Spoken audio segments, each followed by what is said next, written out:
Good afternoon, ladies and gentlemen. I'm going to start this off by apologizing for my voice. I have had laryngitis for the last couple of days. It's not 100% back. If it fades in and out or is a little bit scratchy, that would be why. This is, of course, Bibliomancy for Beginners, the monthly book club that the three of us put together, and we have read our book and finished it within the month. We're all here. So, God damn it. Real professional. I literally put in our group chat earlier, yes, I actually read the book, praise emoji. And I unhelpfully read 2 of our books this month, which means I'm probably going to have to read the second one again. That's your own fault. Yep, entirely my fault. I take it. That's real good. So, we are kicking off our round of nonfiction picks. We decided that we were going to have a theme of nonfiction books for the next 3 months, and that each of us would pick a nonfiction book that the group would have to read. This first one is my pick. I picked Smoke Gets in Your Eyes and Other Lessons from the Crematory by Doughty. If you did not know, she is also a YouTuber. I don't think she's spoken about books. Blogger. Well, no. She has a channel. Death vlogger. Yeah, Death vlogger. Death vlogger. Ooh. With Ask if a you Mortician. would like to go see it, Ask a Mortician, I'll link it up above after the live stream when I get a chance to add cards. But yes, if you haven't watched her videos, highly recommended. Very funny, very well edited. I binge watched about half of them. It's worth going through. Yes, so that's that. This is a book club. We will be talking about the characters and events. It's a memoir. Can you spoil it? But everyone dies in the end. I guess. That's what I felt about doing one of my history reviews. I was like, all right, so I don't want to spoil this war happened in the 1400s. Can it be spoiled? Yeah, I don't know. We always start with spoiler-free overall impressions. If you care about reading this with nothing, then we'll let you know, and you should not be here. But I don't really think there's harm in hearing us talk about it. Gretchen, your opinion? So we all know that I don't do well with the squeamish. I'm not so good. So there were definitely portions of this book where my stomach did the flip-flop, because she doesn't shy away from describing anything. There's none of that sugar-coated language that we have towards death or dead bodies, or the movie effect or anything. So there was definitely that. That was definitely a thing.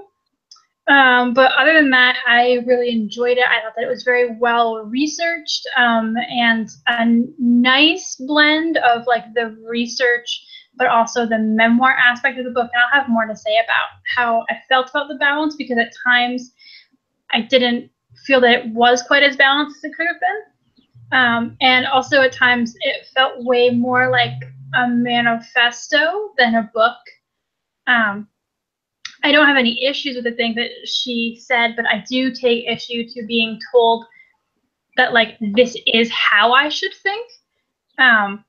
And so I think that there was a bit of that. And she strongly believes what she believes, and that's fine. But at times I was I feel like It got preachy. It got preachy. I feel like hit in the head. So yeah, but overall, I really enjoyed it, and I felt like I learned a lot. So yeah. I really, really liked it. I was the one out of us who gave it a 5 as opposed to a 4-star, which is, all of those are, this is a good book. But I was really taken in by the shifts between manifesto, memoir, ethnography. Just straightforward. Yeah, ethnography. There was just a lot of history aspects of let's break down, especially American history, of how we take care of our dead. And I found it all to be fascinating. So each chapter was like a little contained essay here's the themes I'm going to be dealing with, and how are we going to examine that, jumping between these elements. And so I enjoyed all of it. And I guess I don't want to say there weren't, maybe inconsistencies. I don't know, but I was so taken in by her writing style. I think she's very funny. I think she's very engaging, that I never really noticed any changes if they were abrupt. So it was just a style that I suppose worked well for me. Like Taylor said, I did give it 4 stars like Gretchen, so there were a couple of things that sort of niggled at me. I should say that I came into the book with a slightly different background than a lot of people may, as I was an anthropology major and I specialized in biological anthropology. So I have studied death rites in particular, culturally, as well as just American death rites, and also the very graphic things that happen to human bodies when they die. So there was no shock factor for me, and even the like historical information stuff wasn't new to me. So I wasn't like, oh wow, that's crazy. It was something that I had already ingested and thought about for a while. But I do think that Caitlin Doughty, however she pronounce it, the last name's very Irish, which is why I wanna say Caitlin, but irrelevant. Maybe they do it different in Hawaii. I don't know, man. I think she in particular was a very good vehicle for this information, because she's got a very good sense of humor, as well as a like interesting background to like have as a juxtaposition to this.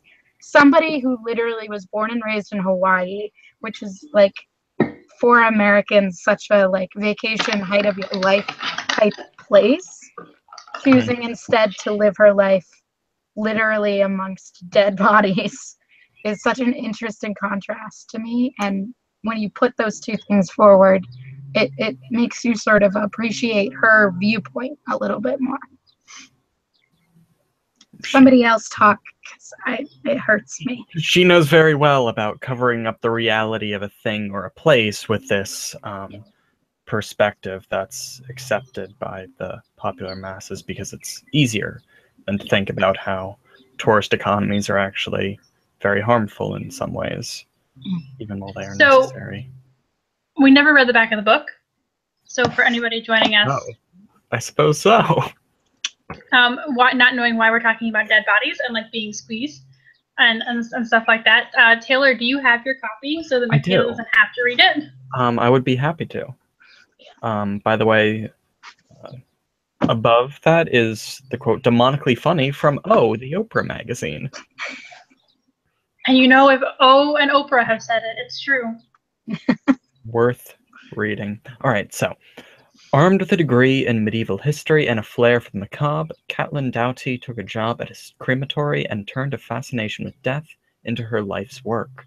She cared for bodies of every color, shape, and affliction, and became an intrepid explorer in the world of the dead. In this best-selling memoir, brimming with gallows humor and vivid characters, she marvels at the gruesome history of undertaking and relates her unique coming-of-age story with bold curiosity and mordant wit.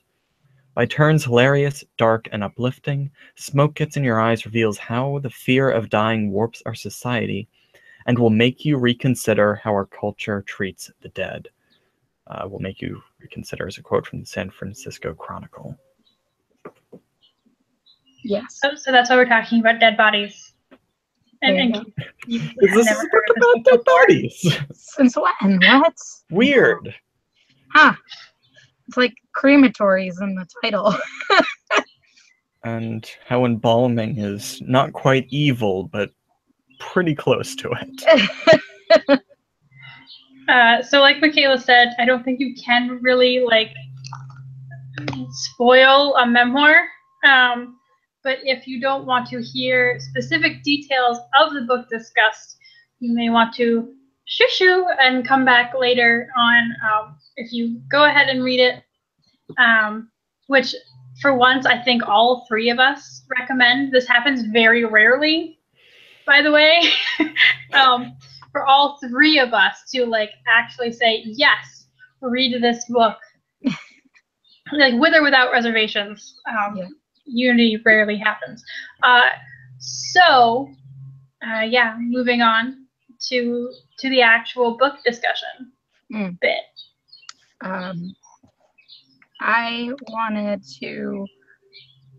So, one of the opening chapters of this, after the shaving of a corpse thing, is her discussion of the very first time that she's seen death, which was actually very traumatic for her. I wanted to see if anybody wanted to talk about the first time that they interacted with death and what that was like for them.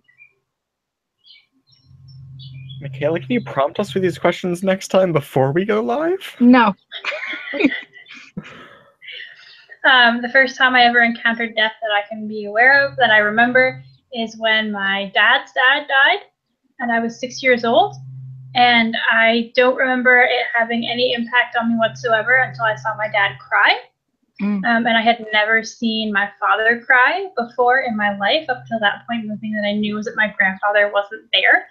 And then I watched my dad, like, literally have to leave the house and, like, bawl his eyes out. And I was like, oh, something very terrible has happened here.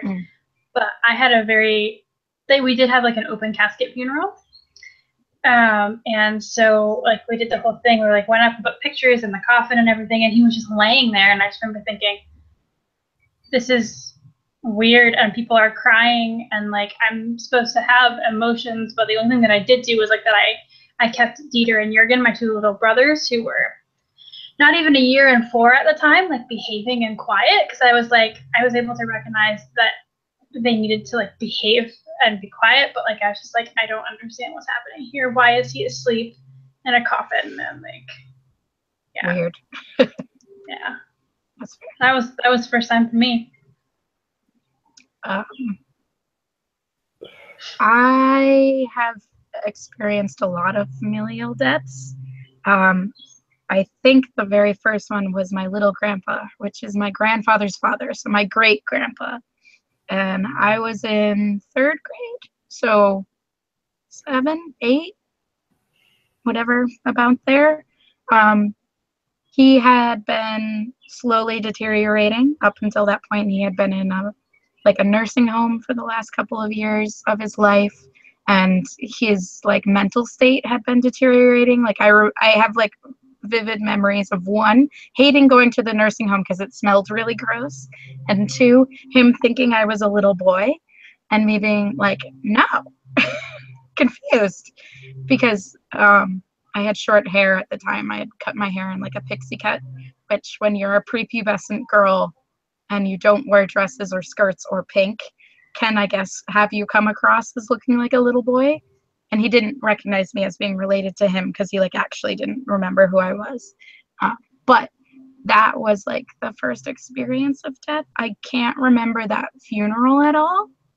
I do remember the second time I encountered death's funeral, which I was slightly older at about 10, but I can't remember. I know I went to the funeral of my little grandpa, but I can't remember it at all.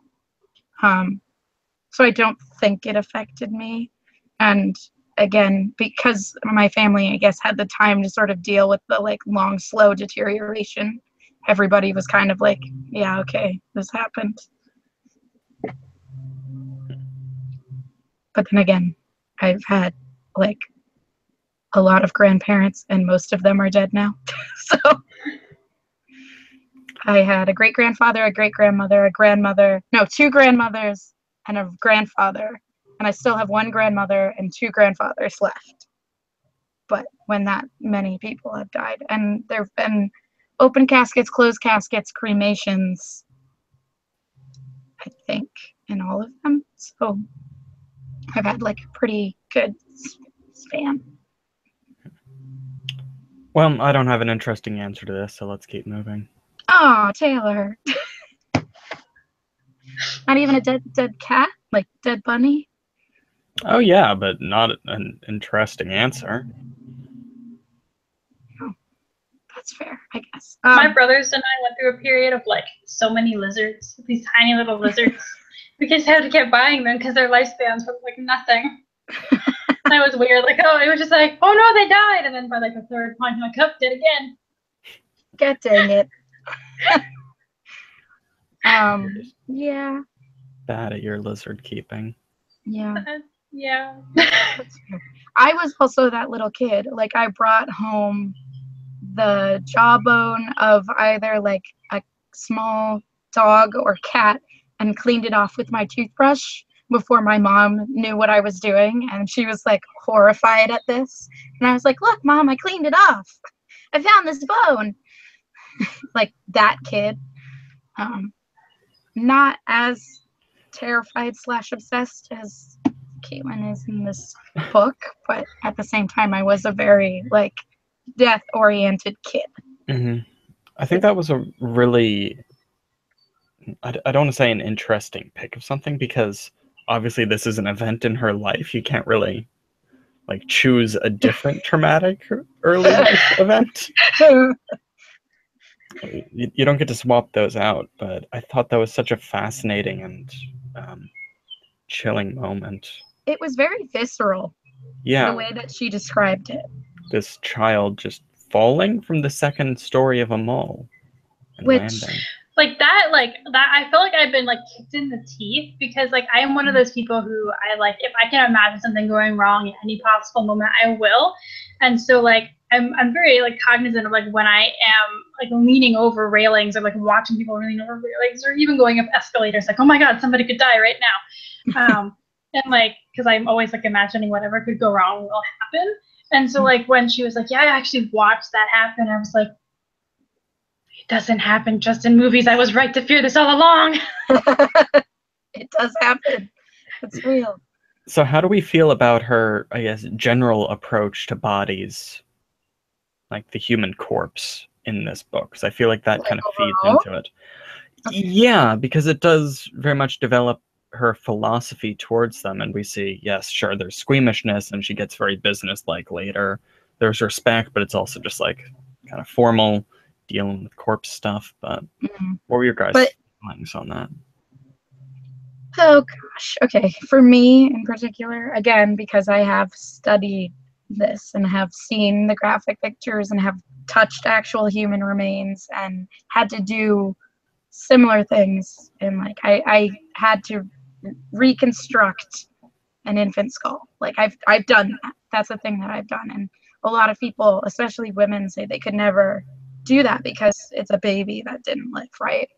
And when she's talking about the bodies as people, because she felt that she couldn't like distance them, like they needed to be people, I appreciated that, because one of the things that a lot of kids who were taking those classes with me did was kind of like disassociate what they were actually doing, and in doing so was sort of disrespecting the human that used to be, which was something that my teacher was very against. Like she wanted you to recognize that this was a human being who had a life and no longer does, and that we can tell things about their life from their body, but it's also just like you need to recognize that that was a person. And she very much, every chance she could, brought in the family of the dead body. It wasn't just a body, it was a person, and I really appreciated that.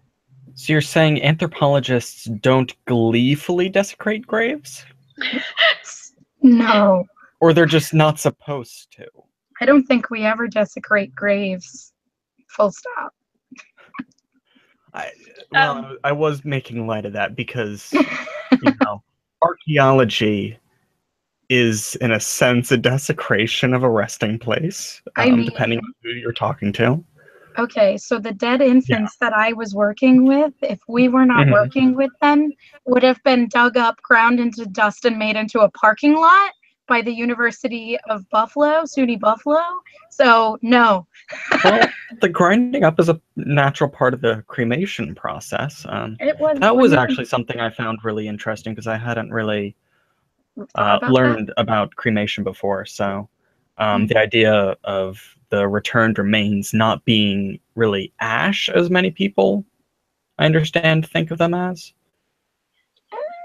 It's a mixture of ash and bone dust, yeah. But it's primarily the bone dust from the cremulator, Yeah. which I remember the name of because it's kind of fun. This book was like such a weird experience for me because I'm in a place of limbo. So 5 years ago now, my mom's mom died and she was cremated, and I drove to the funeral with her ashes, or whatever, not ashes, in my lap. So like I had to like, it felt like going backwards and like viscerally remembering that moment, and then like reading this was like really weird. And then like all the discussions about how we deal with death and how we plan for death or how we don't plan for death. We're currently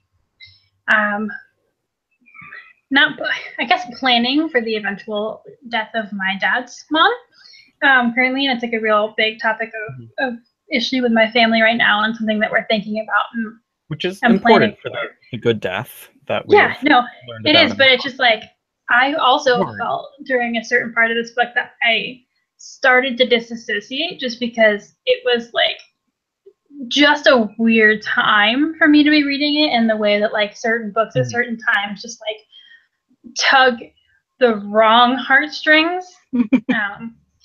And so that was really weird. So I really appreciated how she was discussing, like, on some days she just like felt like holding the dead baby and like bawling, and other days she was like, I got through 13 babies today. Because like, you know, I don't think that you really can have like one reaction to that. And if you do start feeling like that dead inside, it's probably time to do something else. And how she recognized that, like, you know, she noticed a difference in her own emotions as well, and really discussing just the trauma, not the trauma, but like the effect that job can have on you and its ups and downs. Because I also think that is something that we don't think about, you know, when we go to a funeral home or we, you know, have someone buried. Like, there are people who have to deal with like these dead bodies every day. And they're not all weird necrophiliac people who get off on touching dead people. And like even less than like people thinking about how we handle death. Like I think that people think even less about the people who handle death for us. So I liked that discussion a lot. One of the things I felt was the best articulated in this book was the idea that bodies, you know, our dead, are receptacles for so much of our own hopes and insecurities and everything all mixed together. So it's what we want for ourselves, but also, you know, on a day-to-day basis, what we see in a corpse is really going on with us then. Our own ruination. Yeah, all those different aspects. But Gretchen, to return to your opening point about being in a weird transitory state, I definitely get that because of the recent death of my own grandfather. But it also reminded me in a very, let's just say, complicated way for the moment of my uncle, who died several years back from cancer, and his family had him cremated. And so, as Michaela especially knows, my family on my dad's side has a large connection to a lake up in New Hampshire where my grandparents bought a house, and so that family will all kind of cycle through over the summer, and that's kind of our gathering place. So one of their decisions was to distribute some of his ashes on the lake, because that was such an important place for him. And it was at once a very moving gesture, but we scattered the ashes on, well, you know, I didn't, it was really his wife, children, on a not very windy day, and not from a boat or anything, but just from the end of our dock, which is, you know, a few feet deep. And so you could see the remains settle on the ground and just remain there for the whole summer. So we have this juxtaposition of like what we imagine, not even in that moment, but what the act symbolizes, the funeral rites and all of that, after the services and all those things, and how that is completely separate from the actual physical remain. when it comes down to it, because that just was a very underwhelming counterpoint. Like kind of the awkward moment, and the Big Lebowski with the ashes blowing back into the faces. Yeah. The reality is or not. in Frank, when they get all the way out to the middle of New Mexico to distribute one of their band members' ashes, and they find out it's like a grape nut meal, and they've taken the wrong coffee can No. all the way from Ireland. Oh gosh, I don't remember.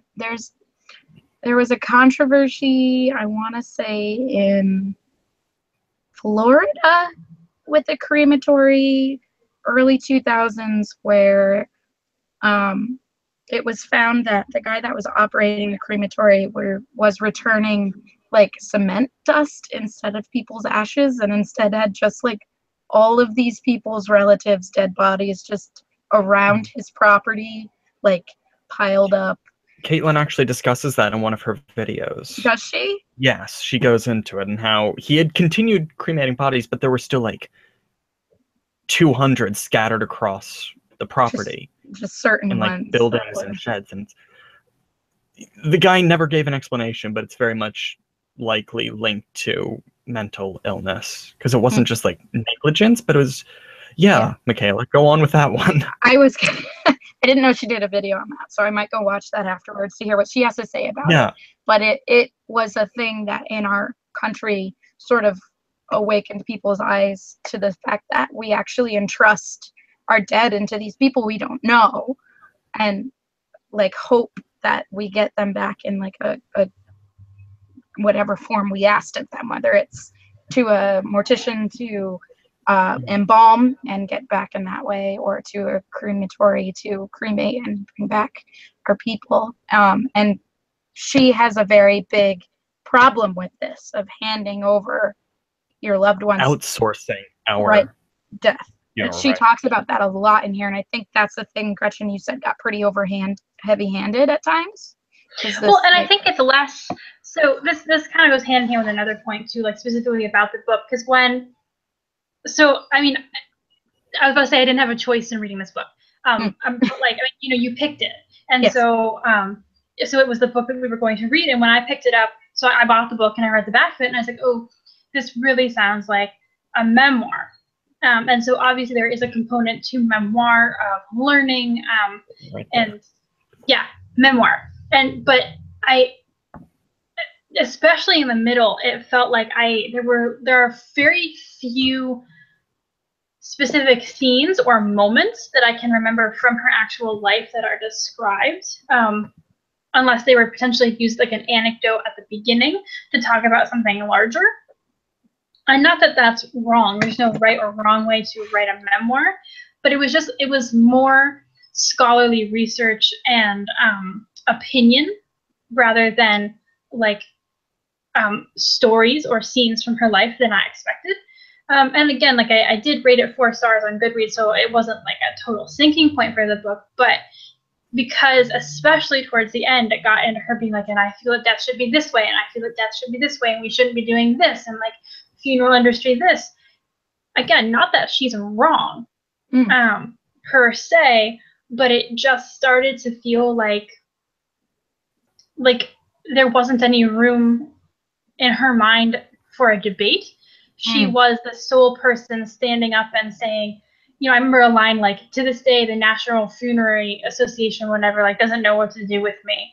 And like, it just started feeling like, just started feeling like she was like, I am the sole person in the universe to stand up and like say the thing, and everyone should, you know what I mean? And not that she even feels that way, but there was so much more of her opinion and discussion on these different things that I started feeling like preached at. Like I should follow her into the new dawn of funerary rites or something. And I was just like, ugh. Well, I will follow her. I think she made the case.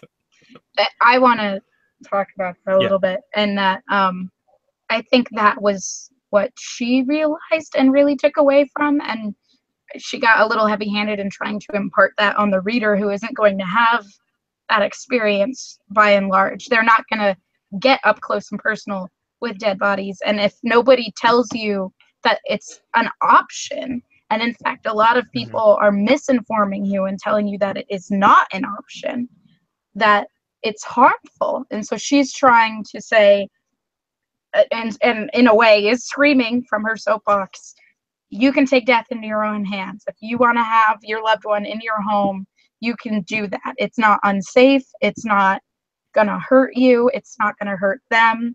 There's a reality to it in that they're going to start decomposing and there's going to be these things, but it's not a health and safety issue.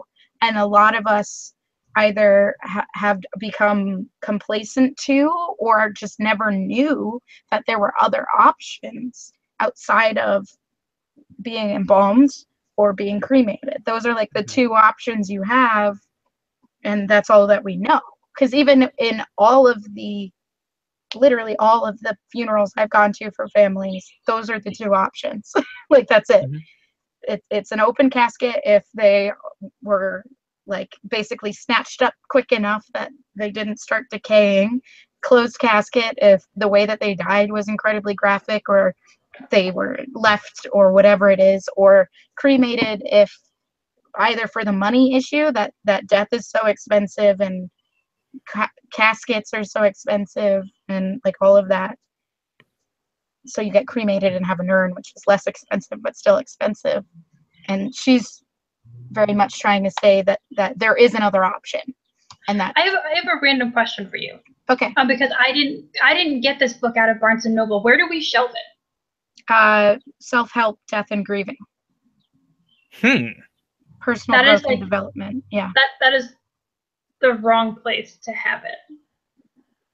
No one's gonna read it in that section. Yeah, it definitely has a very antagonistic title for that section. Yeah, I was just thinking, like, I mean, maybe because it does say memoir on the back, like maybe you put it in biography. But I would more put it in like cultural studies. Because I think anthropology, or yeah. Because like that's what I feel like, and maybe I wouldn't have had such a reaction to it is if I knew it was going to be more of an ethnography, more cultural study, more because it is. I think Taylor said this before we went live. Meticulously researched, and there is a lot of very good research presented in a very readable way. Like I did not feel at any point during this that I was reading from like a textbook or someone's paper. Like even when she was getting very researchy, I still felt like I was reading like a work, a novel, in the sense of like progression and ease of read. But like I might have had a different reaction to it had I known that it wasn't going to be as memoir as I expected. Yeah, it does definitely stray away from memoir several times. It's a hybrid. Which is fine. Yeah. I wanted to ask you guys about the other cultural death rites that she mentioned. I think she mentions the monks. She mentions one of the groups in South America that participate in cannibalism as a death rite. The Wari. Wari. Okay. There was another one. Sky death. Sky death. And she talks about Guzel as well. Picked away and carried up by buzzards. Yeah. And cremation by pyres, not by a crematory. Yeah. Had you guys heard about all of those or any of those before? Everyone but the Wari, and the Wari I may have heard of like without their name like sticking in my head, because I remember reading like something about it, but I had never heard the name before, or like the actual complete description of the process. But also a lot of the practices that she mentioned were either like Asian or like Eastern in the very like Western sense of the word Eastern. Oriental. Oh God, no. But yeah, and that sphere is where I like learning, like that's the history that I get very interested in. So it's less surprising that I had heard of those practices because I have studied those religions, I've studied those cultures, I've studied that history. So like I was only really learning something particularly new when she was talking about like South America, or you know what I mean? Yeah.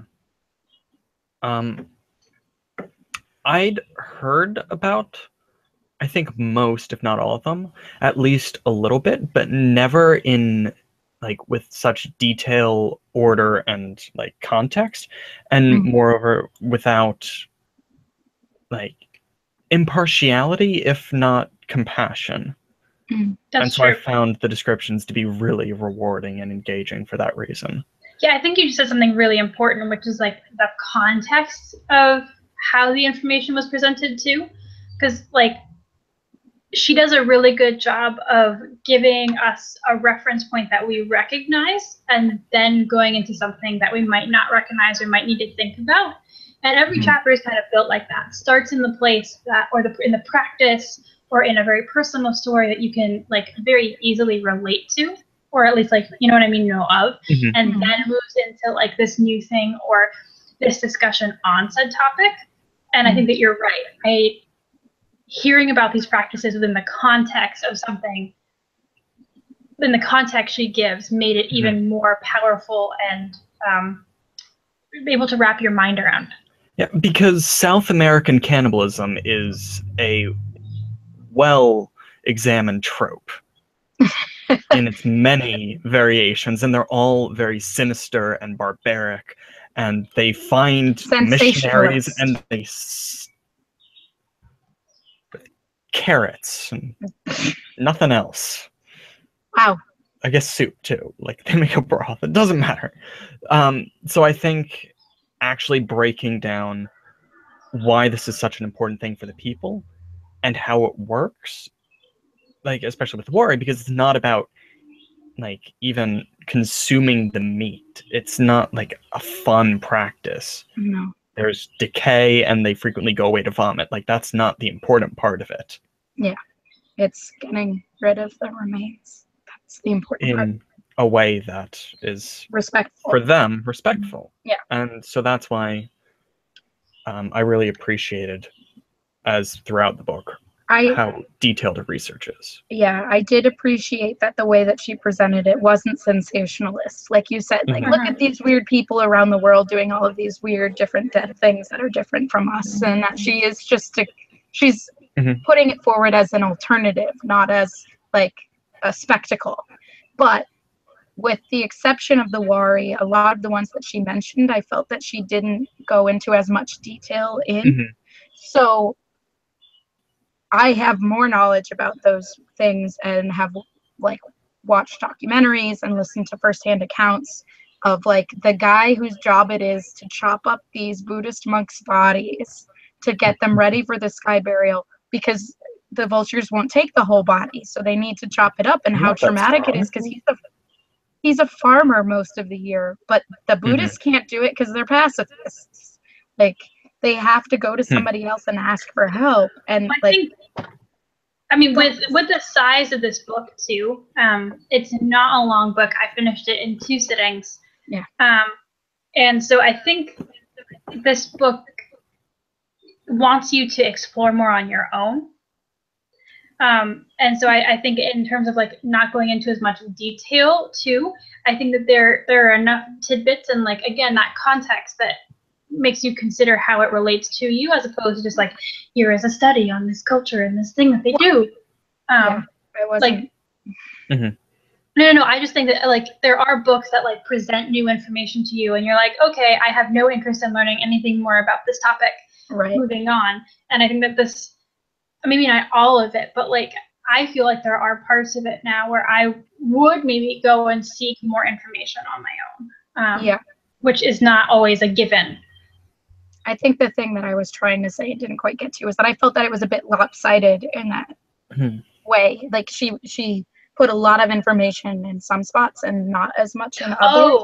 Okay. You know what I'm saying? Yes, and I agree. Like she put a lot of emphasis on the reality of the Wari cannibalism for the people who have to engage in it, and then just mentioned the Buddhist sky burials as another alternative without really going into why they do that and the impact that has on the community, right? Like there wasn't a balance there. Interesting. I think just the last part that we haven't really discussed on that I found really interesting is she supports all of these, you know, as foreign as they may seem to us, because they are done for reasons. Even if it's religious, she says these people care about how this is done and they do these things because it matters, whereas Americans just do things because we have an industry around it. We don't do them because they are important to us, just because they are convenient. Or because that's in the only many cases, not overall. Like, I'm sure some people would, if presented with all options impartially, still choose one or the other, cremation, embalmation, all of those. But so much of the industry is just money making it cheaper or more expensive or more or less convenient. Yeah. Or more secret, more whatever. So what about that did you want to talk about? Just that I thought the way she was angling it all towards was that to make the point of it doesn't matter how anyone in America, for example, chooses to do it, as long as they think about it and care about what is being done to their body. Yeah. Otherwise, you are just leaving this really weird and complicated legal and personal situation for everyone. Yeah. And I think too, it was presented really well as like a microcosm of a bigger issue that we talk about all the time in today's society, about how like new technologies and all these things are making us not less people, but I can't think of words right now. But you know what I mean? How we've started to disassociate ourselves from not only just death, but also very visceral human practices. And like, even if that's just relationships with each other, that we tend to like be more technology based than we are person based. And this is just like kind of a culmination of that aspect too, of like trying to hide something that we don't want to deal with behind technology in a secret space.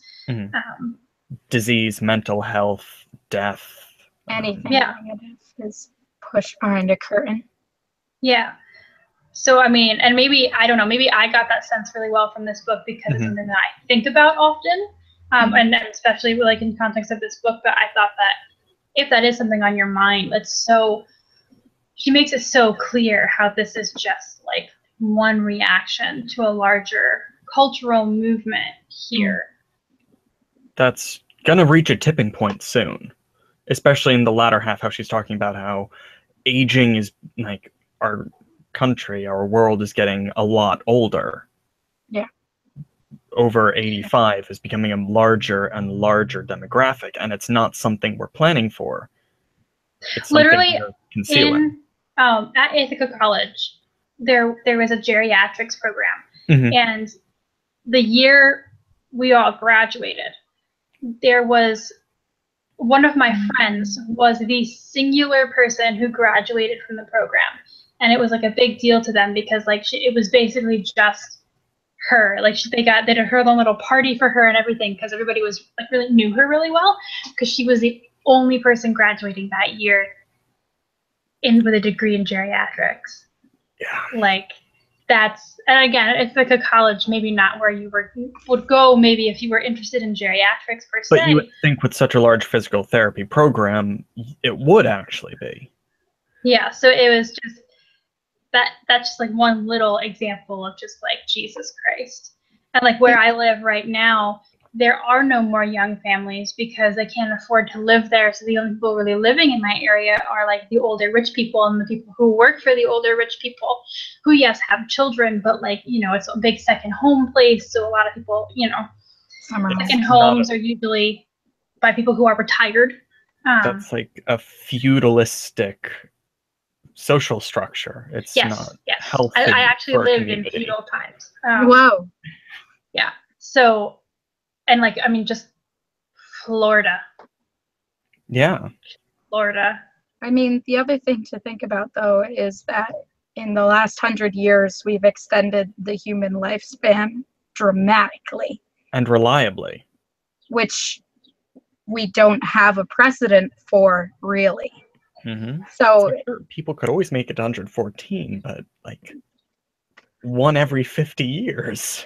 but now consistently people are making it past 70, when even 100 years ago it was like, wow, you got to 40? Proud of you.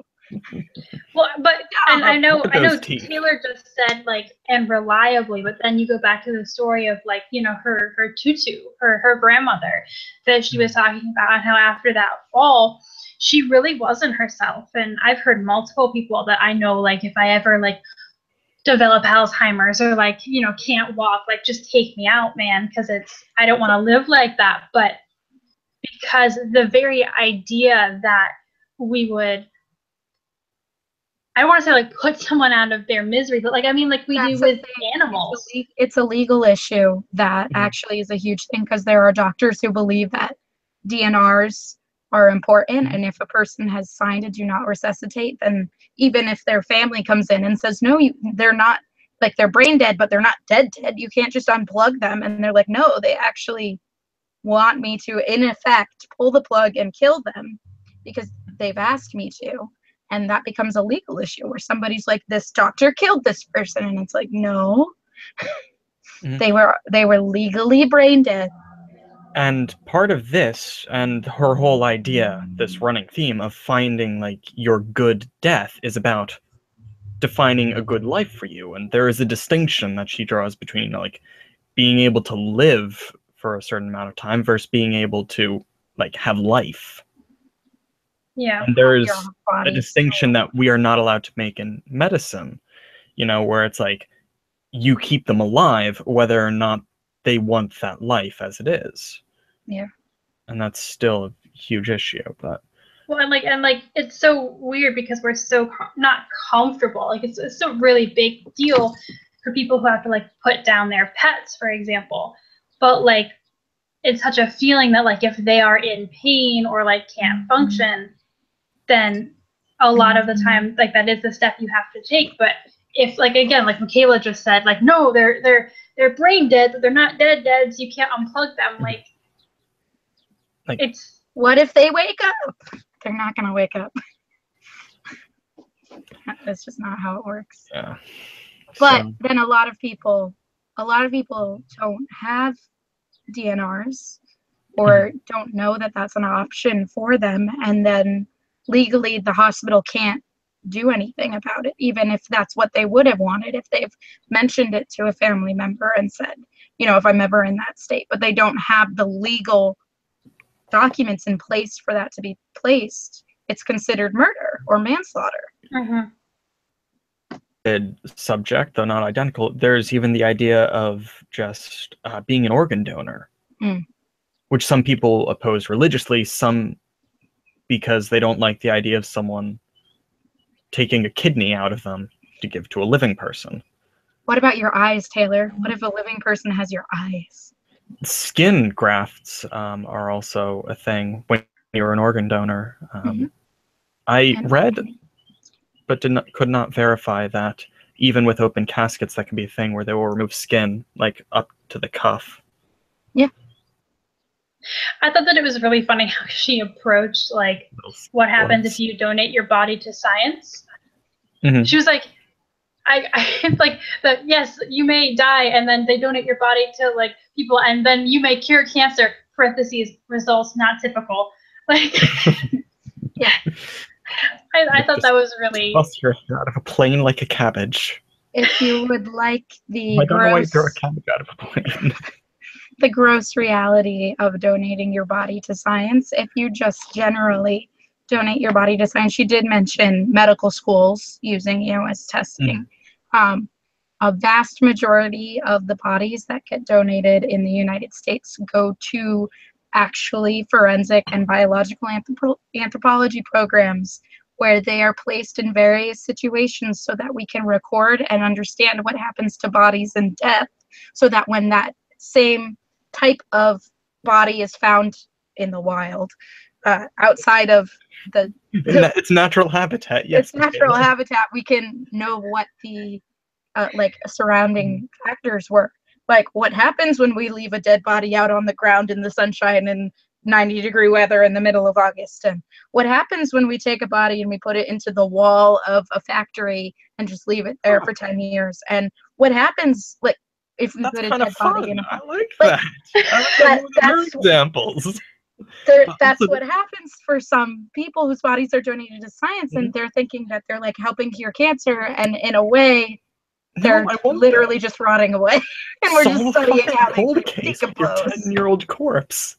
It's brilliant. This was also just a very strange and fun thing to have side by side with watching Swiss Army Man, starring Daniel Radcliffe, because I watched that about 5 days ago or so. And it's obviously, not to spoil anything about the movie, it's a guy using the body of Daniel Radcliffe to survive in situations such as using his farts or, you know, rigor mortis and all those things. It's a wonderful movie and a way to examine I just kept thinking of Bones, of course, but in particular the episode where Bones goes to a body farm, i.e. a place where there's literally just a bunch of different bodies in different conditions and they're all being studied. And Booth is freaking the F out. He's like, this is weird. What is happening? And Brennan's like, we're learning. And I kind of felt like that was me reading this book, was that I could see Michaela being Booth or being Brennan and like reading this book and going and I was just Booth following behind her like, oh dear. Oh my. Right. Man, there was super weird to me, like I'm just remembering this moment now, like when there is the body, and because of the oh god, I know this word, because of what the coroner did when they were like examining, the autopsy, like the skin was up over the face and then they had to like pull it down to get the face, and then she thought for a hot second it was like her friend, and I was just like, there are so many things happening right now that make me so uncomfortable. I can't even pinpoint all the places I am uncomfortable. Did you describe that as a window shade?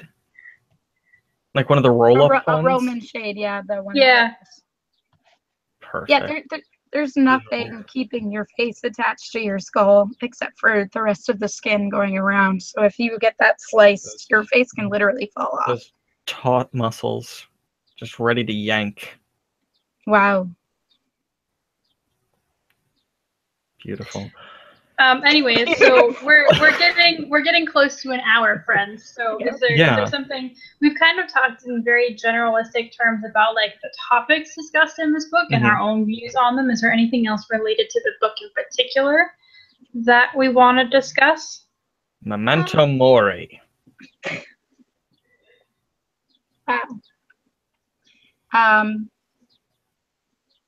Would you recommend this to somebody who you think is struggling with mortality? Like, Gretchen, would you give this book to your dad and be like, Dad, read about this because it's important that we talk about it? I think that I would definitely give it to him if death wasn't like as present, like right now, like as in like my grandmother could die any day. Because I think that no matter how correct she is in what she's talking about and how correctly she's portraying our current relationship with death in the moment, like she even talks about this, you know, with her, like, I think it was her grandma's death, right, that she was arranging. And even she fell into some of the traps because it was family and it was present and in your face. And I think that no matter how, unless you start these conversations very early, like in a process, like once you've reached the apex or the critical moment, like there's no way that reading this book will help you. It will probably just make you very angry and defensive, which is parts of it felt to me, because I am in this moment of like trying to think about this in a very personal level and just being very defensive, like, well, you may be right, but like this is what's comforting to me, and you know what I mean? Yeah.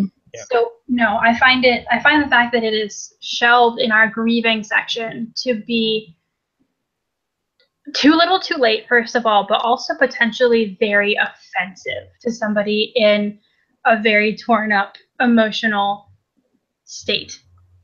I think they might consider taking another look at that one for shelving purposes. I mean, you can put in a title correction, Gretchen, if you want to.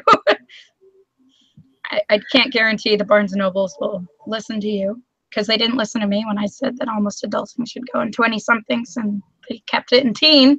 Rude. But they just kept a book about Jack Bauer and the CIA in Christian living. Really? Yeah. There's actually a surprising amount of overlap there. Well, whatever, not the point, but that's, you know what I'm saying? Like, unless, it's like any kind of prejudice discussion, unless we start those discussions very early on, once you reach any kind of critical moment, your snap judgment is going to depend on your most basic prejudice or ingrained way of thinking, no matter, you know, how many high and mighty ideas you have. So, yeah. I think this is an excellent book for people in these situations. I do think there is at least a little bit of distance that is needed to be important. I think it's something that people should read. Don't hand it to somebody who is actively dying. Not right in that situation. Yes, I agree that then it is a little bit too late. Great point for you to begin conversations, though, but the book itself might be better served at different times. But that doesn't mean the topics should be avoided. Just chosen for certain times that are appropriate. Yeah, I mean, in any kind of discussion you want to have, like, you need somebody to be at least a little bit receptive for anything to happen. And yes, there are people who will never want to hear this, but if you specifically approach people in that position of heightened emotion, like, even there's very little way that you're getting through it all, especially when it comes to something as heart-wrenching as death. Especially the death of a parent. Yeah. Or, like, you know, a sibling, you know, like, that kind of grieving can bring out, like, inhuman levels, not inhuman, but, like, excessively, like, high levels of emotion that we can't control, no matter, like, how stoic we think that we are, you know?